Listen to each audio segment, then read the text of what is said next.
Hi, my name is Dr. Eddie Amin, and I'm a volunteer with an organization in DC called Stand Up for Kids. And I'm so excited to have a chance to teach you for the next couple of minutes a little bit about reaction times.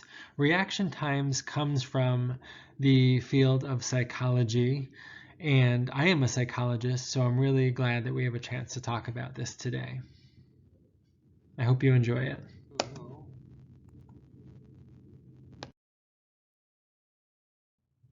Let's start out with the basics.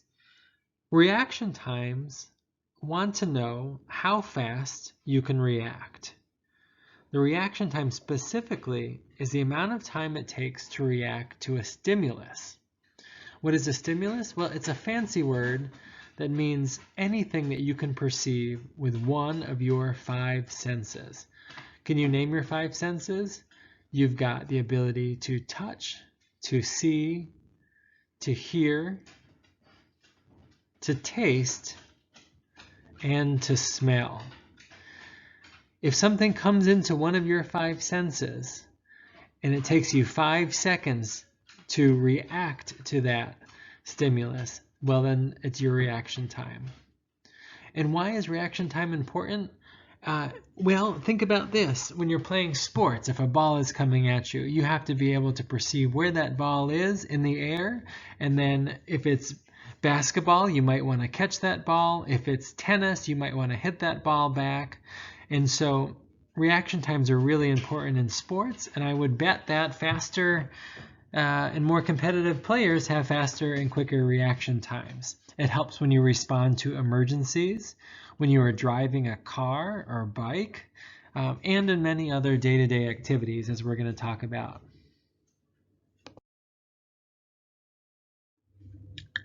Let me just show you this. It's really simple to see how important reaction times are. The fact that you can react is going to save that hand from the stove. What you see here is somebody putting their hand down on the stimulus. The stimulus is something that has the ability to enter one of your five senses. In this case, it is the hot burner on a stove. The response is almost automatic, right? It's almost the split second that that hand touches the stove and feels the heat burning. The brain doesn't even have time to interject. The arm is already out of the way. So it really helps us to rely on our reaction times. In this case of touching something hot, here it's represented with a candle. I mentioned that your brain doesn't even have time to react. In this case, your fingers have heat sensors and touch sensors. They're sending something to your spinal cord saying, we've got to react. And the spinal cord reacts by contracting through motor neurons the muscles in your arm.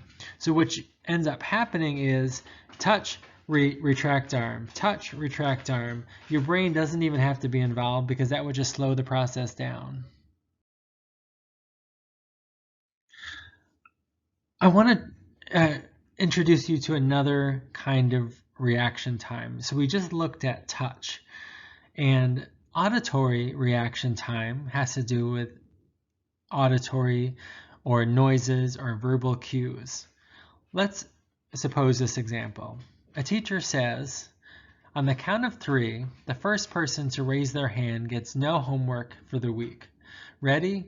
1, 2, and I imagine that before the teacher even gets to 3, some students in the class will already raise their hand. Like they are so eager to not have homework, and I don't blame them. Some might be waiting for the right moment and they raise their hand, but it's a little too late. Like somebody just got it right, and that is the person that won. But what does that task require exactly? Well, first you have to listen. You're waiting using one of your five senses for the stimulus to be picked up. And then you hear it. You hear the word 3, and then you have to react by raising your hand quickly. In a similar way, we can react through visual cues, i.e., something that we see with our eyes. An easy example is, let's pretend that you're driving and you see a yellow light in the distance. Now, I'm sure you all know that at a yellow light, you're supposed to slow down, right? But here you say, forget it, I can make it. But by the time you get closer, it has turned red and there is someone crossing the road. What do you think has to happen here? Well, in order for you to react, you've got the road in front of you, the red light in front of you, the person walking in front of you. These are all visual stimuli, right? They're all things that you can be perceived or that you can perceive with your eyes. You see that light turn red and you see the walker start to move across the street. You have to react because you know that you're not going to make it through that light and it's not going to be safe to you or the walker. So you have to press the brakes really hard. Thankfully, again, you've got a good reaction time and everyone is saved. So in the first example, when you touched the hot stove, I said that your brain didn't even have time to react. But the cool thing about psychology is that the brain can react when it has time to, and it can help you out in really complex situations. I want you to imagine this experiment, and pay attention here because it's going to come back at the very end of my little talk today. As I said, reaction time measures how long it takes for your brain and nerves, sometimes just your nerves, to react to a stimulus. Imagine that there's somebody in front of you and they've got a ruler in their hand and they're dropping it right past your hands. Your eyes will see the ruler has been dropped, as you can see in the first picture. That sends a signal from your optical nerves into your brain, to the part of your brain that is responsible for you seeing. Now that the brain has received the message, the input from your optical nerve, from your eyes, it's going to send a message to your motor nerves. You can see in the blue arrow in the third picture that the motor nerves are sending a message to your hand to catch that ruler right before it drops out of your hands or falls to the floor. So in this example, there's a circuit involving the ruler, which is the stimulus, your eyes, which is the sense that is perceiving the stimulus, your brain, which is coordinating the incoming and the outgoing messages, and then of course the reaction. And all of this can be timed. I'm going to get back to that timing in just a second.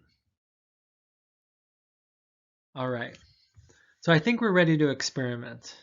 What I would like each of you to do today is find a pair, someone that you can pair up with. One of you is going to be the subject or the person who's letting the experiment happen to them, and the other is going to be the experimenter. What you're going to need is a ruler or a yardstick. If you don't have one, you can use a regular stick. You can even use a piece of cardboard that you've put markings on. So grab it, have your friend sit down and rest their hand at the edge of the table. It's easier this way to make sure that their hand is always in the same place at each experiment. And then I want you to hold a ruler about 6 inches above their closed fist. And the 0 part of the ruler should be closest to them. And that means the number 12 in 12 inches should be closest to the top, closest to your hand. Then you're going to drop the ruler straight down. You're going to write down where on the ruler they've stopped it. So as you can see in this picture here, on the second image, they've stopped it at about 4 inches. Let's assume that their reaction time is 4. I want you to write that number down. And then I want you to give them 4 more chances to do this. You're going to stand above them, drop the ruler almost as if it was going straight through their fist. And if they close it, I want you to remember or write down the number where the ruler stopped. At the very end, you'll be able to know what their best time was And if you know how to find an average, you can find their average time. Now that you've done all that, you can switch partners and see how well you do. And I've got some questions. As I mentioned, I'm a doctor, and one of the things that we love to do is experiment. So in this experiment, did practice make perfect? In other words, did your partner's reaction time get better from the first to the fifth try? Let's say your numbers are 10, 10, 9, 7, 4, in that order. If you had those numbers, it seems to be that practice is making your reaction time quicker. Another way to experiment, what happens if you switch and have your partner use their other hand? So, for example, if they're right-handed and you drop the ruler in front of their right hand, now what happens when they use their left hand? Do you think it will be slower or faster for them, and why? And then you can begin to think about how to modify reaction times. How can you speed up their reaction time, and how can you slow it down?